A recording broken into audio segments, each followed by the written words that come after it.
Mama. I am going to do 3 separate reviews on movies. One of them was about a week and a half ago, so hopefully I remember most of the details. The first one is A Monster Calls, and that was from 2016, directed by J.A Bayona. Not always good with names. And written by Patrick Ness. The main actors are Louis MacDougall, Sigourney Weaver, Felicity Jones. This movie, the cast that was set for this was perfect. I think that all the cast characters and acting were spot on. There is an obvious plot. It's a fantasy movie, obviously, because it's a fiction movie, and there's no way a tree could come to life and become a monster. The special effects were good because obviously if you're gonna turn a tree into a monster or a friend to a little boy, then you're gonna need special effects, and I think all of that worked out well. And the storyline, we find out pretty quick that the boy's mom is sick with cancer, and that it's terminal, and he seems just like a quiet boy, but this monster, the tree that he called, he doesn't realize he called him, doesn't know why he called him, and did you mention that he was drawing the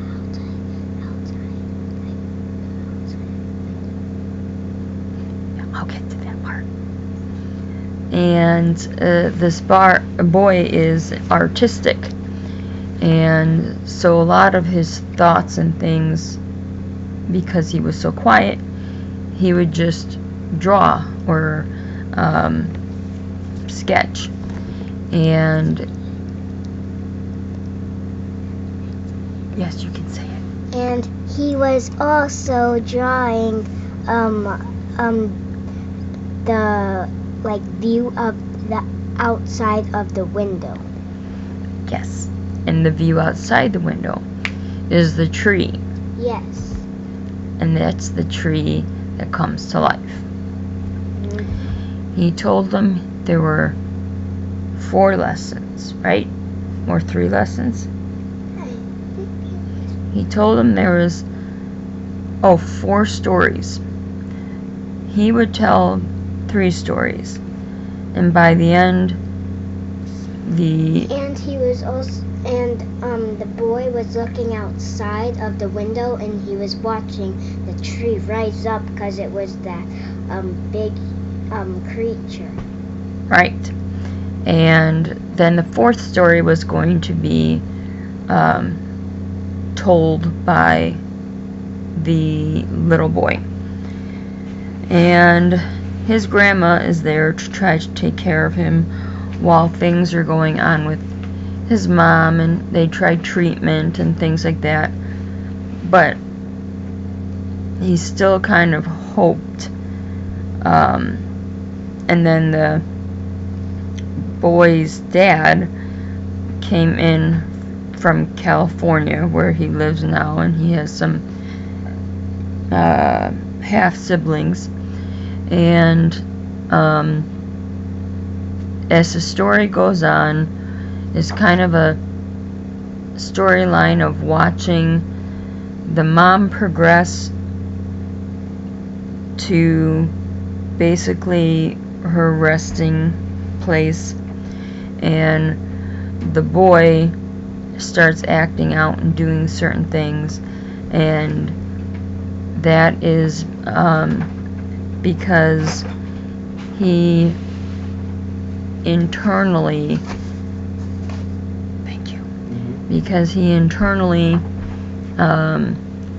has some feelings, and in a way the monster is kind of forcing him to feel those feelings. And the 3 stories told by the monster all have a different meaning.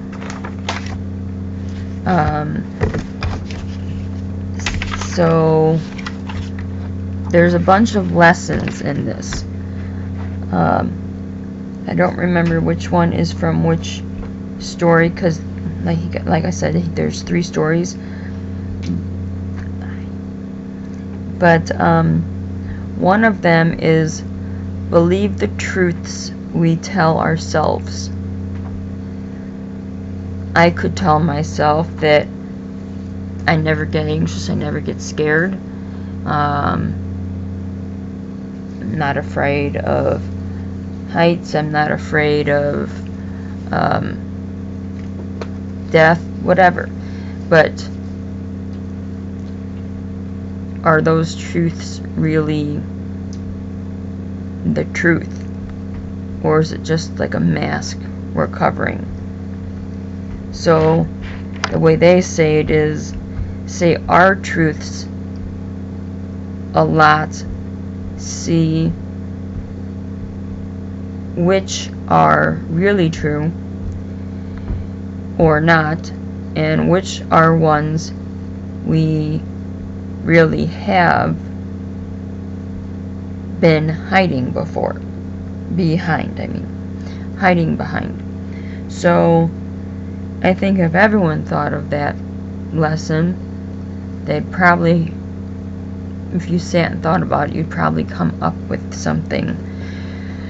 Okay, these are my truths. Which ones am I hiding behind? Another one of them was, what appears to be a bad guy can actually do good for a community. It just depends on who perceives it, who sees it, who preaches about it, but yet he could be the answer to some other problem in the community.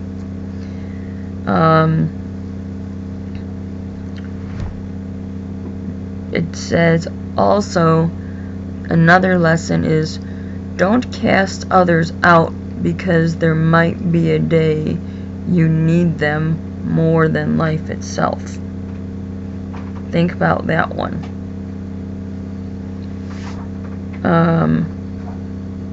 And then there's one that I think a lot of us feel sometimes, that is, I am not invisible, but I can't be seen, but I can become a voice. And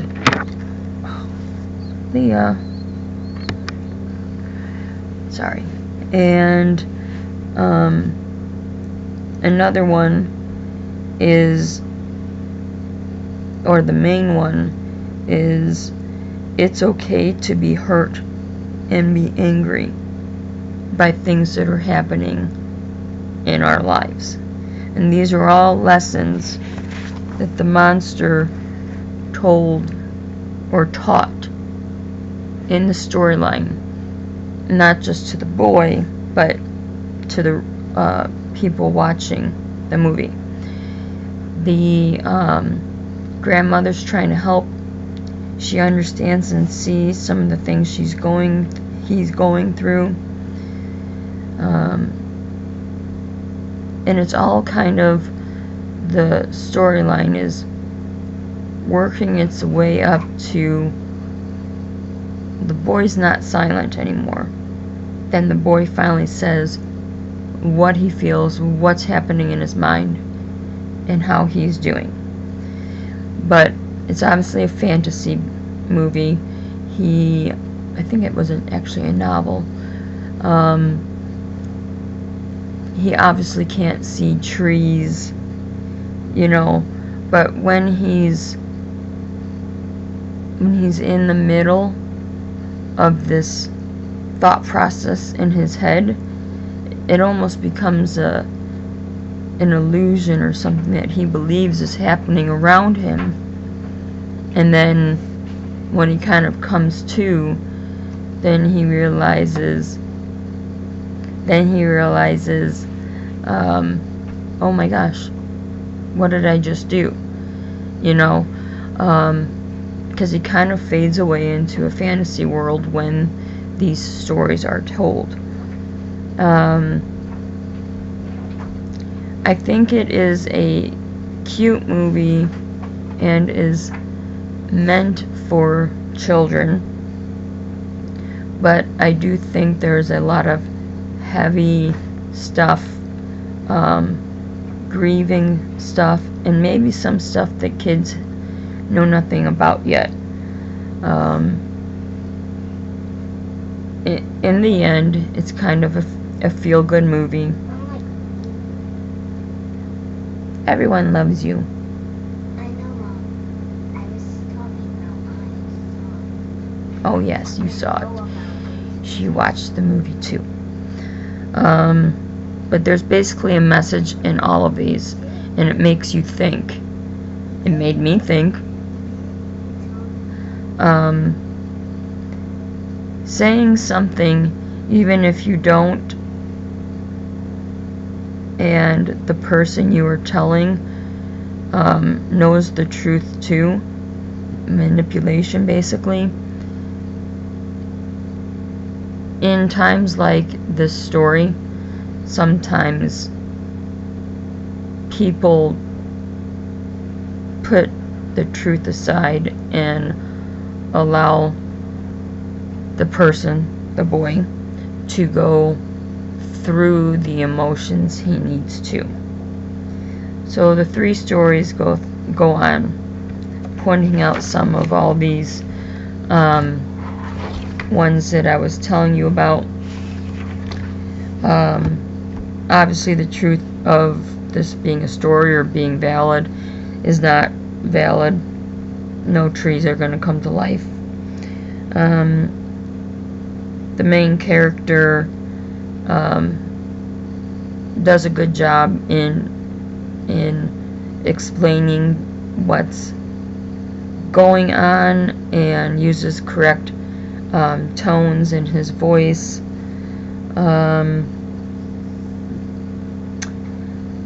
I don't think it needs, some people would agree, some wouldn't, that it needs to be a better ending. And this is a realistic ending, and it needs to be accepted.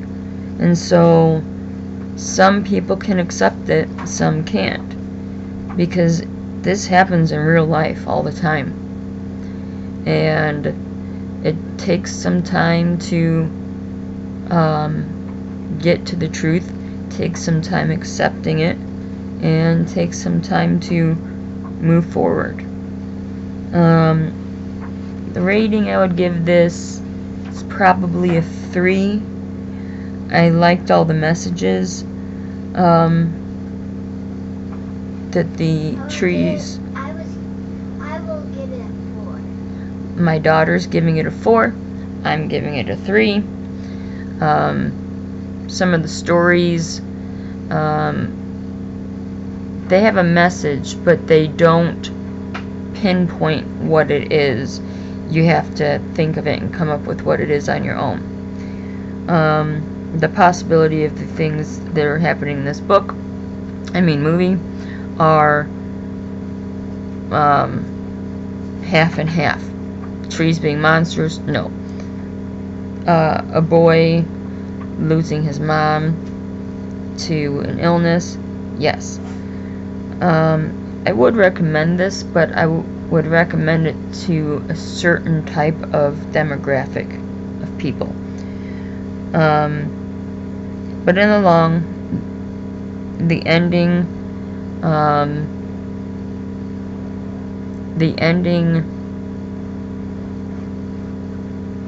is exactly what you would assume in the beginning. And the boy has the fourth story. And he finally comes clean, so to speak, of what he's been thinking this whole time and what he wants to happen, because he's hurting. He feels invisible. I'm never going to get through this, Leah. And the anger and hatred inside of him. But in the end, somehow the grandmother and the boy find a common ground, and it's just the two of them then growing up together, sharing memories. But where they had conflict throughout the movie, at the end they come together to, in a way, help and save each other. So it's kind of a bittersweet story. I liked it, and I liked it too. Later on, the boy learns something that his mom knew about, that he kind of found amazing, but he doesn't find that out till like the very last scene of the movie. And there's something about that tree outside his window. Even when it was not alive and a monster, he would sleep near it, find comfort near it. So that tree somehow attached itself in some sort of feeling way for the boy. But now that I've given you all the spoilers, I try not to, but it's so hard sometimes to be very descriptive, to give a review and not give spoilers. So if you like reading into movies or reading into messages and finding out messages or what someone's thinking and how it kind of all comes round circle, then this is a good movie for you. For kids, I would say you view it first, and then see if you want your child to see it. Because some of this is, this can be happening in your family, and you may not want to expose your child to it. So, that's my review on this one. I'll be back with another one. Here's a little picture of that monster thing. Oh, here's my daughter's picture of the monster tree. Thank you, Leah. Alright, well, I'll be back with another movie shortly. Bye!